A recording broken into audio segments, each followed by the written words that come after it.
wanted you to be here, so you couldn't have been in Vancouver.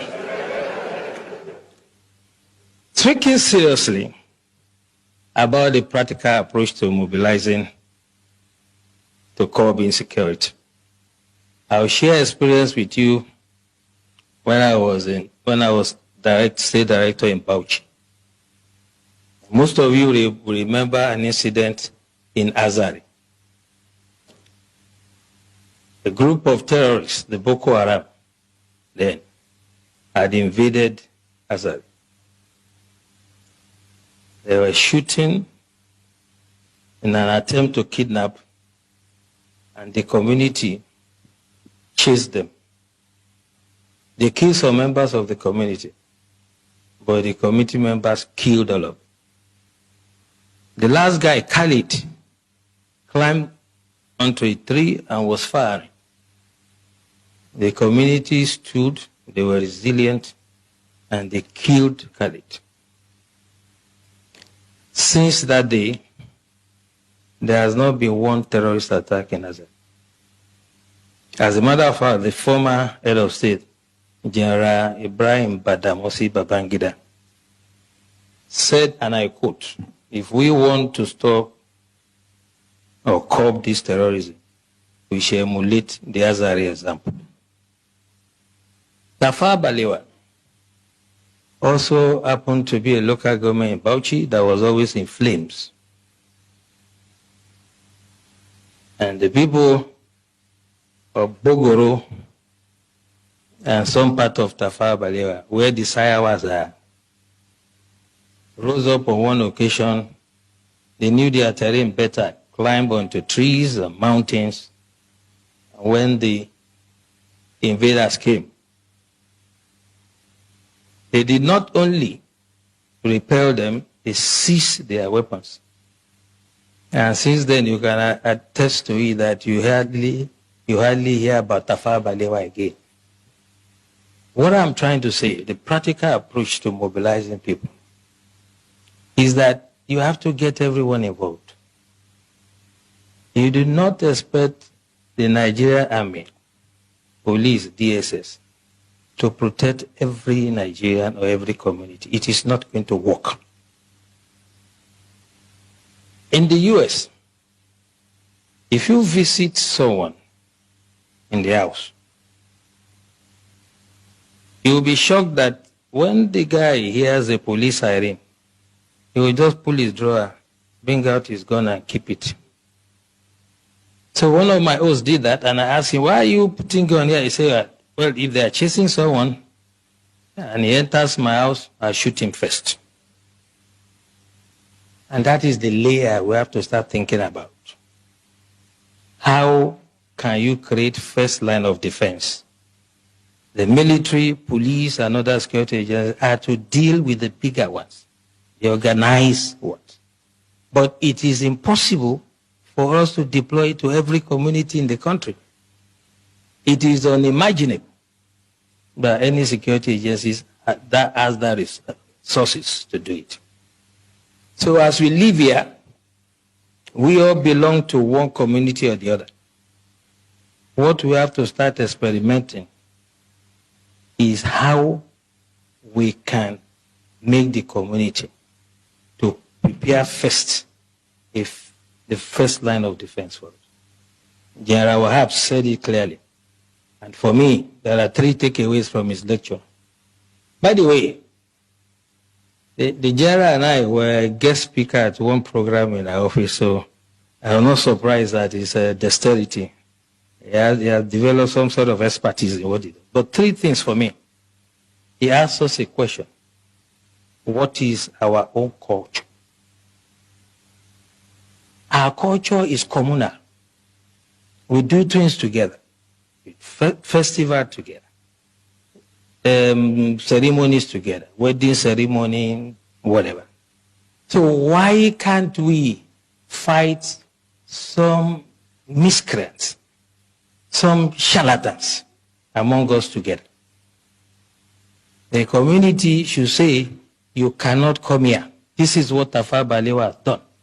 If you go to that community to attack them, you'll be sorry for yourself." I challenge anybody to try it. And this is the way we have to do. We have to allow some level of armament for the communities, and they can serve as the first line of defense. Second takeaway from what the general said, whole society approach is not the first time we are hearing. But what I'm saying, the way to do it is when we live here, those of us who have some influence, the elites in society, discuss with your communities, come to us, get some sort of approval and guidance, and then we can stop these criminals. You can imagine you call sector, let's say sector 4 or whatever, sector of the army, to come to this community if there's an attack.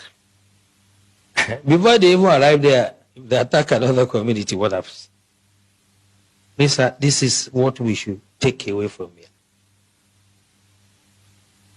And lastly, he said something very instructive. By the way, I like Osman.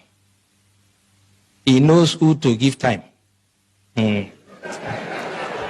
Have you seen him around here? He has advised himself. So don't run into trouble like the CDS. Okay, so last thing he said to us, which is quite important, is that we should not make this another talk show. And that's why this is my intervention. That security starts from you. There's nothing that is new. 1870 something, I can't remember. The French Revolution, in the street of Paris, they were beheading people.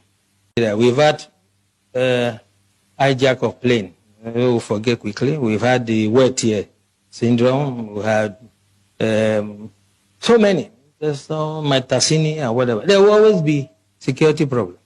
So when I hear people say this insecurity in Nigeria, as long as human beings exist, there will be security problems. The issue is the response. We have to take that mentality away. What is the security agencies doing? Who, apart from a tree, knows that they want to come and cut him and remain standing? Only a tree. We have to get the communities to rise and defend themselves first.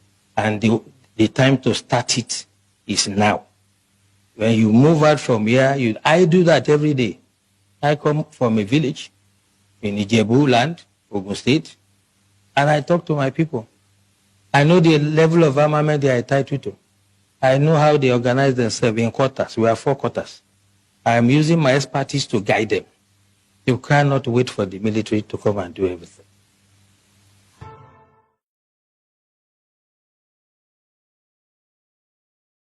This is shocking, but Igbo people are being killed and arrested every day for defending themselves against rampaging Fulani terrorists herdsmen. The worst being that we are not even allowed to carry guns. Then tell me how this will work. Don't expect army, police, others to protect all of you. Mobilize to defend yourselves against terrorists, DSS chief tells Nigerians. The Director General of the Department of State Services, DSS, Mr. Adeola Oluwatosin Ajayi, has stated that Nigerians must take responsibility for their own security, as the military, police, and intelligence agencies do not have the capacity to protect every community from terrorist attacks nationwide. Ajayi made the remarks during a public engagement, which Symphony broadcasted. He referenced past incidents in Bauchi State, where local communities successfully fought off Boko Haram insurgents without waiting for security forces.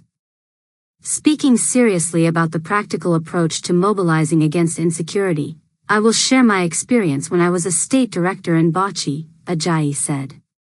Most of you will remember an incident in Azare. A group of Boko Haram terrorists invaded Azare, shooting in an attempt to kidnap people. But the community fought back. They killed some members of the community, but in the end, the people killed all of them. Since that day, there has not been a single terrorist attack in Azare. Ajayi went further to cite former dictator General Ibrahim Babangida, RETD, as endorsing the idea of community-led resistance. As a matter of fact, the former head of state, General Ibrahim Badamasi Babangida, said, and I quote, "If we want to stop or curb terrorism, we should emulate the Azer example." According to Ajayi, Tafawa Balewa local government in Bauchi state also serves as a case study of community defense. He said, the people there rose up on one occasion. They knew their terrain better, climbed up the trees and mountains, and when the invaders came, they not only stopped them but also seized their weapons. Since then, you hardly hear about attacks in Tafawa Balewa. What I am trying to say is that the practical approach to mobilizing people is that you have to get everyone involved. You cannot expect the Nigerian army, police, or DSS to protect every Nigerian in every community. It is impossible to deploy security forces everywhere. No security agency has the resources to do that. Ajayi urged Nigerians to rethink their approach to self-defense, emphasizing that communities must serve as the first line of defense against terrorists and other criminals. The military, police, and other security agencies are there to handle the bigger threats. But communities must take responsibility for defending themselves at the local level. Our culture is communal. We do things together, weddings, ceremonies, and everything. So why can't we fight against some of the miscreants among us together? The community should make it clear, you cannot come. This is what Tafawa Balewa has done. If you go there to attack them, you will regret it. I challenge anybody to try it. Ajayi called on Nigerian elites and influential figures to encourage this model in their communities. When we leave here, those of us who have influence, the elites in society, must discuss with our communities. Come to us, get some approvals and guidance, and then we can stop these criminals, he added.